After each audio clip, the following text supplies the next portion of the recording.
Bonjour mes chers taureaux, je vous remercie de me retrouver pour cet horoscope du mois de mars qui, on pourrait dire, est un peu caliente avec la carte du diable, du cavalier de coupe et même du neuf de denier, puisque ce sont des cartes qui, sur le plan notamment relationnel, peuvent nous parler de rapports dominants, dominés, d'émotions qui arrivent au galop et de réussir malgré tout cela à conserver une forme d'indépendance et d'autonomie dans une période très agitée amoureusement, même sexuellement, ou au boulot, très agitée en termes de stress, de beaucoup de tâches, de personnes qui aiment bien appuyer leur autorité en marchant sur le pied des autres, sur les pieds des autres. Donc il y a un mois de mars qui me semble être mouvementé, on va pas se voiler la face, mais dans le cadre duquel vous me semblez réussir tout de même à conserver une certaine liberté d'action et même si on essaye peut-être de vous manipuler,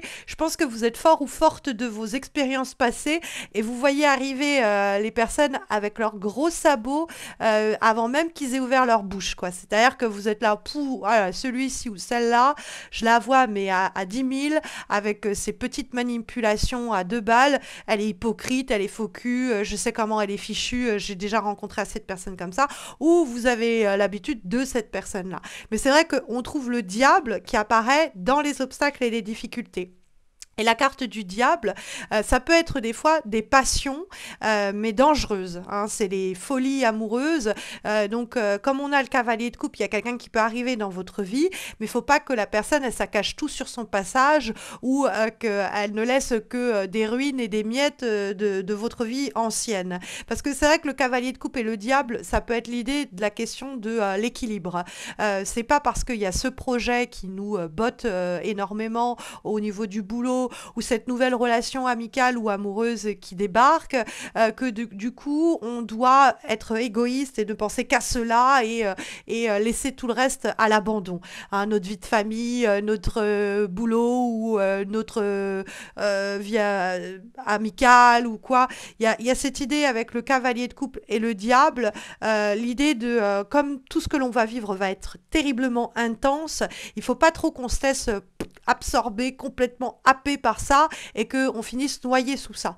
Hein, il y a cette idée d'arriver à évaluer et à jauger l'intensité à laquelle on peut laisser cette situation évoluer sans que ce soit quelque chose qui ait des effets négatifs ou néfastes. Hein.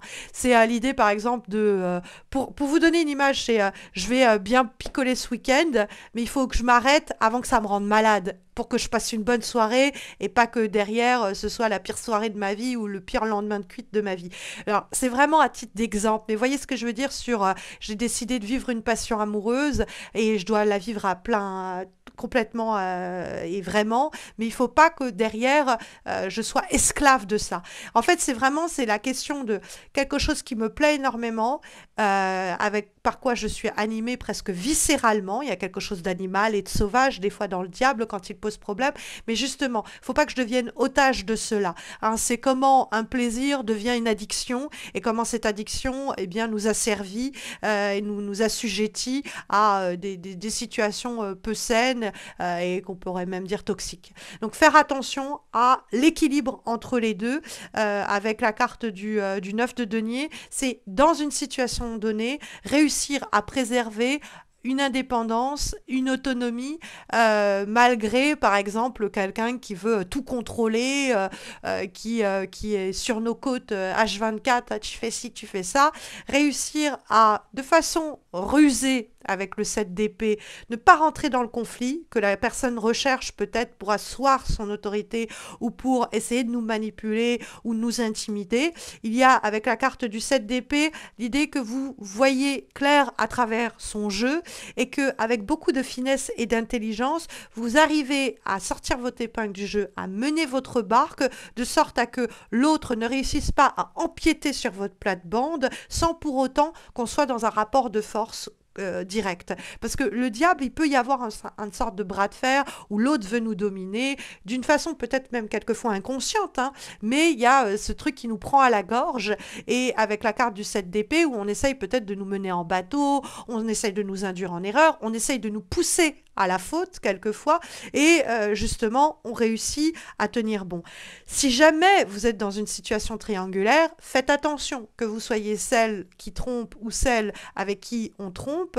Faites attention à ne pas être, on va dire, pris la main dans le sac. Faites attention à ça, je dis tout de même, parce qu'avec le 7 d'épée et le diable, il y a des choses pas très licites que l'on fait. Et alors c'est pareil pour le boulot, si vous cachez des choses, s'il y a une forme d'immoralité ou carrément de quelque chose illicite, c'est-à-dire illégal, faites vraiment attention à cela. Et s'il y a des personnes qui pratiquent ces méthodes-là, gardez-vous bien de vous en mêler, laissez-les gérer tout seuls et toutes seules pour pas que vous ayez à en payer les conséquences, hein. Je vous le dis tout de même.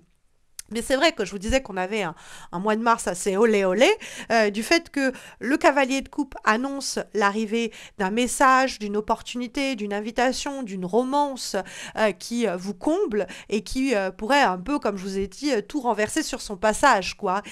Et donc il faut que on accueille cette vague-là avec tout l'intérêt qu'elle mérite, mais sans que ça emporte tout sur son passage, quoi, hein. Il y a l'idée, encore une fois, de calibrer tout cela. La carte du cavalier de coupe, ça peut être aussi quelqu'un qui débarque. Alors ça peut être un signe d'eau, cancer, scorpion, poisson. Et cette personne, elle peut vraiment nous faire vibrer ou nous proposer quelque chose qui demande un voyage, un déplacement et qui mérite vraiment le coup, hein. C'est vraiment le cavalier de coupe, c'est une invitation à la romance, c'est une invitation au voyage, c'est une invitation à l'aventure. La carte se trouve dans les éléments positifs, il faut y aller. Maintenant, on a le diable qui peut être quelqu'un qui va être éventuellement aussi terriblement jaloux de vos succès. Ça peut être aussi avec le 7 d'épée, l'idée que vous attisez la convoitise et que votre indépendance, votre capacité à vous construire, à vivre des choses fortes et puissantes peuvent générer une forme de jalousie chez certaines personnes que vous devez détecter pour pas que leurs propos acerbes ne viennent à vous impacter d'une façon ou d'une autre, parce que l'influence pourrait être mauvaise.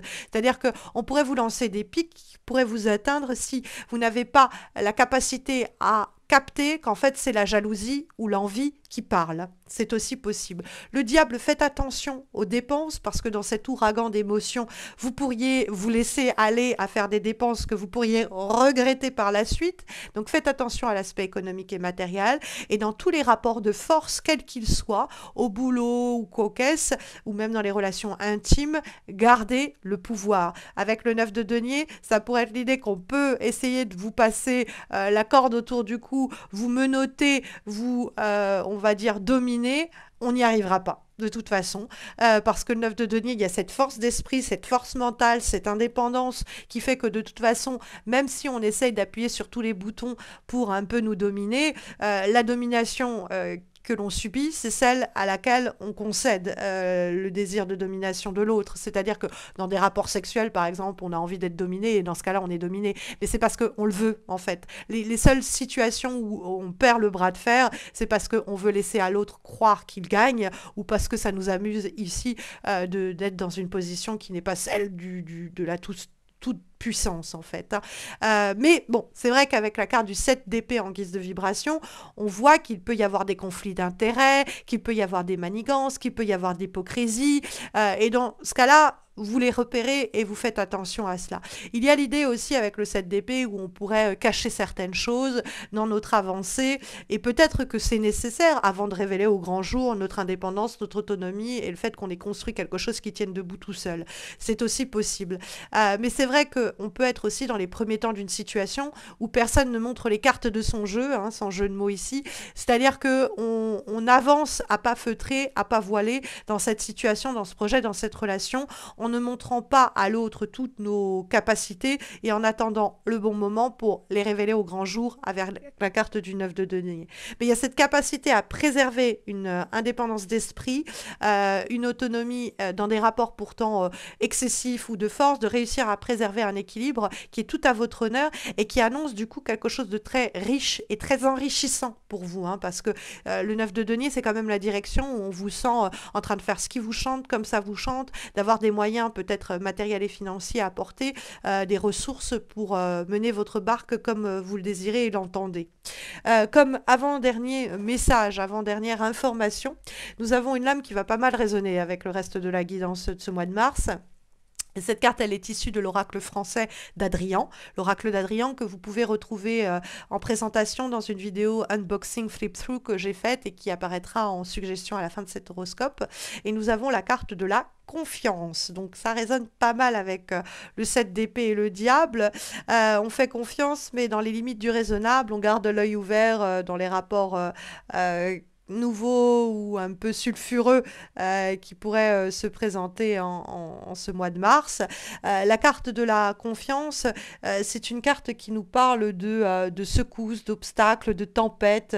Il y a une situation difficile qu'on pourrait traverser, mais on réussit à se sentir rassuré parce qu'on entrevoit une issue favorable. Alors, dans le domaine amoureux, pour les célibataires, ça annonce que vous retrouvez peut-être confiance en vous et malgré les difficultés amoureuses que vous avez traversées par le passé, vous êtes prête à avancer, à faire de nouvelles rencontres. Et pour les gens en couple, ça peut être l'idée que votre partenaire vous apporte l'équilibre, la stabilité et que votre relation est basée sur la confiance et tout ce qui pourrait être nocif, toxique, on arrive à l'évincer pour que ça ne vienne pas à vous perturbé. Dans le cadre du boulot, pour ceux et celles à la recherche d'un emploi, c'est l'idée que vous trouvez votre voie, bon gré mal gré. Il y a cette idée que votre candidature peut se démarquer favorablement de toutes les autres. Et pour ceux et celles déjà en activité, il y a l'idée d'une évolution favorable. Pour les gens qui travaillent à leur compte, l'idée de surmonter des contraintes et des difficultés qui ralentissent la bonne progression de votre entreprise. Mais bon, il y a cette idée qu'il faut évoluer dans un climat qui nous inspire confiance, donc travailler vivre, éprouver des sensations ou mener des projets dans un climat où on ne doit pas se méfier, où on réussit à préserver notre indépendance et notre autonomie de pensée. Comme dernière recommandation, dernier conseil pour les semaines qui viennent, pour le mois de mars, nous avons une lame issue de l'oracle, cette fois-ci l'essence de sorcière, et nous avons la carte de la guérison. Alors, il y a peut-être quelque chose qui se trame ou qui se joue en ce mois de mars qui va permettre, en se solutionnant, de guérir de maux passés et de vous prouver que, en fait, vous ne vivrez plus ou éprouverez plus les mêmes galères que vous avez subies auparavant. Hein, il y a cette idée d'une guérison émotionnelle. Bon, c'est des résultats, hein, tout simplement probants. Après, ça peut être quelquefois une guérison physique hein, qui est ici énoncée. Mais on a l'idée que vos blessures sont guéries et que vous pouvez avancer en remportant peut-être un bras de fer silencieux que le mois de mars va générer. Sur le plan affectif, sachez que si vous avez des questions, j'ai réalisé des guidances, des horoscopes annuels pour l'année donc 2024 sur le plan amoureux. Vous verrez leur playlist apparaître en suggestion à la fin de cet horoscope, mais vous verrez également deux autres vidéos, deux guidances amoureuses, une pour les célibataires, l'autre pour les personnes en couple, que vous pouvez également consulter. Vous les verrez en suggestion dans quelques instants. N'hésitez pas à liker cette vidéo, à vous abonner à ma chaîne, à laisser un commentaire pour soutenir ma chaîne qui, avec ses horoscopes de mars, célèbre ses 9 ans. Le 27 février 2015, je postais les premiers horoscopes que ma chaîne publiait et sans faute, depuis 9 ans, chaque mois, peu importe ce qui se passe dans ma vie, je poste ces horoscopes. Donc, le moindre des retours est motivant pour aller jusqu'à la décennie à vos côtés. Donc, n'hésitez pas à liker la vidéo, à vous abonner, à laisser un commentaire. Tout cela est bienvenu. Vous pouvez me retrouver sur Insta et Facebook chaque semaine pour des guidances hebdomadaires. Du coup, vous avez les liens de mes pages Insta et Facebook en descriptif de cette vidéo. Et puis, vous y trouverez également le lien vers mon site missmojorising.com par lequel vous pouvez passer pour un tirage personnalisé, une consultation en direct avec moi, vous former au tarot ou même suivre une thérapie psychomagique à mes côtés. Je vous souhaite à tous et à toutes une douce entrée en saison printanière, mes chers taureaux. Prenez bien soin de vous et puis à bientôt, en tout cas je l'espère.